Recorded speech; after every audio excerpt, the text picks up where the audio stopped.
Integrasi isu SDGs 4, 5, 10, 13, dan 16 dalam pembelajaran pendidikan agama Islam atau PAI oleh Martiana Musalmah dengan NIM 228101070.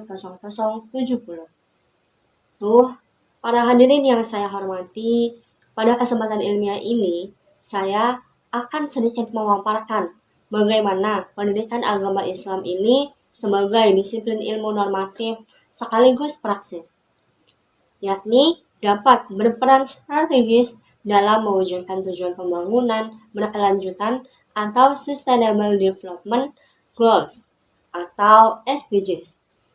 Materi ini saya bangun berdasarkan kajian dalam dokumen kerja, integrasikan isu SDGs 4, 5, 10, 13, dan 16 dalam pembelajaran PAI. SDGs bukan hanya isu global, tetapi agenda moral kemanusiaan. Pendidikan agama Islam memiliki mandat profetik, yakni membangun manusia yang beriman, berilmu, berkeadilan, dan berperadaban. Karena itu, integrasi SDGs ini bukan hanya sekadar opsi pedagogis, melainkan keniscayaan teologis. Ada 5 SDGs yang paling relevan untuk pembelajaran PAI. Yang pertama, ada SDGs 4 yakni tentang pendidikan berkualitas. Selanjutnya ada SDGs 5 yakni tentang kesetaraan gender. SDGs 10 tentang pengurangan ketimpangan. SDGs 13 yakni tentang aksi terhadap perubahan iklim. Dan yang terakhir ada SDGs 16 yakni tentang pendamaian, keadilan, dan kelembagaan yang tangguh. Di sini saya akan membahas tentang SDGs 4, yakni tentang pendidikan berkualitas dalam PAI. Integrasi SDGs 4 dalam PAI ini menegaskan bahwa pendidikan Islam ini harus inklusif, ramah semua peserta didik termasuk bagi penyandang kebutuhan khusus. Yang kedua, harus berorientasi keterampilan abad 21, seperti literasi digital, pemikiran kritis, dan kolaborasi.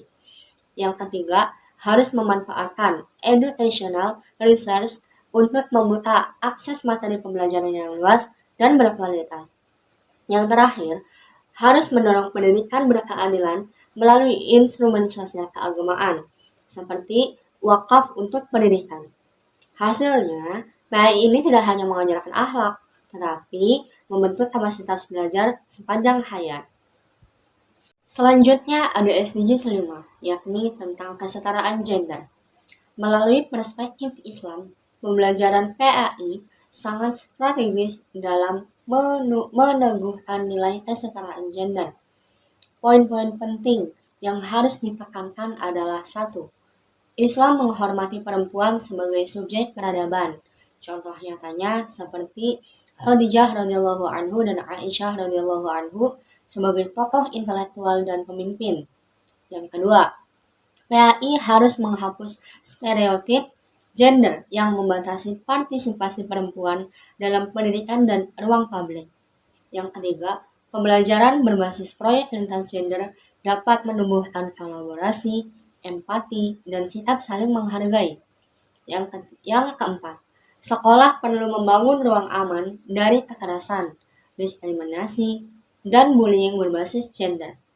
Nah, dengan demikian, guru PAI ini menjadi agen penting dalam membangun budaya sekolah yang adil dan responsif gender. Selanjutnya ada SDG 10 yakni tentang pengurangan ketimpangan. Dalam perspektif keislaman, Islam ini menegakkan prinsip bahwa al-adlu wal ihsan, yakni keadilan dan kebajikan sosial. Integrasi SDG 10 dalam PAI ini dapat dilakukan melalui 1. Penguatan ajaran keadilan sosial, anti-diskriminasi, dan penghargaan terhadap keragaman. Yang kedua, melalui pembelajaran berbasis dialog lintas sosial budaya, yakni agar siswa ini dapat menghargai perbedaan ekonomi, etnis, maupun sosial. Yang ketiga, ini melalui kegiatan pengabdian masyarakat, seperti program layanan sosial atau berbagi dengan kelompok rentan. Yang keempat, melalui pemanfaatan teknologi pendidikan untuk memperkecil kesenjangan akses belajar, Nah, melalui pendidikan agama ini, ketimpangan sosial dapat dibahas secara bermakna dan aplikatif. Selanjutnya ada SDGs 13, yakni tentang aksi iklim dalam etika lingkungan Islam. Isu perubahan iklim adalah isu moral dan spiritual. Islam mengajarkan kepada manusia sebagai khalifah fil ard atau penjaga bumi. Integrasi SDGs 13 dalam PHI ini dapat berupa 1. Penguatan ajaran Qur'ani tentang larangan melakukan kerusakan atau fasad fil ard. Yang kedua, membaca ayat-ayat kauniyah untuk memahami hubungan antara manusia dengan alam. Yang ketiga, kegiatan praktek seperti penghijauan, manajemen sampah, hemat energi, dan gaya hidup berkelanjutan. Yang keempat, proyek sekolah tentang literasi, lingkungan berbasis nilai Islam.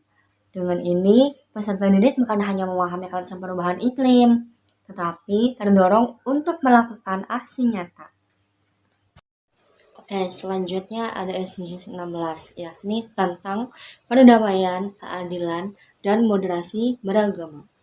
Nah, pada SDGs 16 ini sangat erat dengan spirit pendidikan agama Islam, yakni terkait membangun masyarakat yang damai, adil, dan bermanfaat. Nah, implementasinya ini meliputi 1.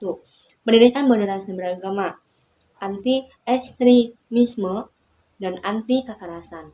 Yang kedua, penguatan resolusi konflik melalui dialog, musyawarah, dan empati.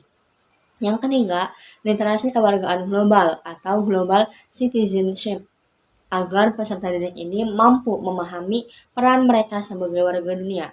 Dan yang terakhir ini, pengelolaan lembaga pendidikan yang demokratis, inklusif, dan akuntabel. Nah, PI ini berperan untuk membentuk karakter damai, bijak, dan toleran bagi peserta didik. Selanjutnya ada model integrasi dalam pembelajaran. Nah, beberapa model pembelajaran implementatif yang dapat diterapkan itu diantaranya. 1. Ada Project Based Learning atau PJBL yang berbasis SDGs. Yang kedua, ada Case Based Learning, yakni tentang keadilan sosial, lingkungan, dan gender. Yang ketiga, kontekstualisasi ayat-ayat Quran dan hadis dalam isu global. Dan yang terakhir ini kolaborasi lintas disiplin. Contohnya seperti PAI dengan geografi atau iklim, atau PAI dengan sosiologi atau ketimpangan. Jadi, integrasi SDGs dalam pendidikan agama Islam ini bukan hanya sekedar penyesuaian kurikulum, tetapi melainkan juga untuk penguatan visi profetik pendidikan, pengembangan karakter global yang berakar pada nilai Islam, upaya membangun generasi religius yang berkeadaban, berkeadilan, dan peduli lingkungan. Nah, dengan demikian, PAI ini menjadi ruang pengembangan kecakapan spiritual sekaligus kompetensi sosial global. Terima kasih, kurang lebihnya mohon maaf. Wabillahi taufiq wal hidayah. Wassalamualaikum warahmatullahi wabarakatuh.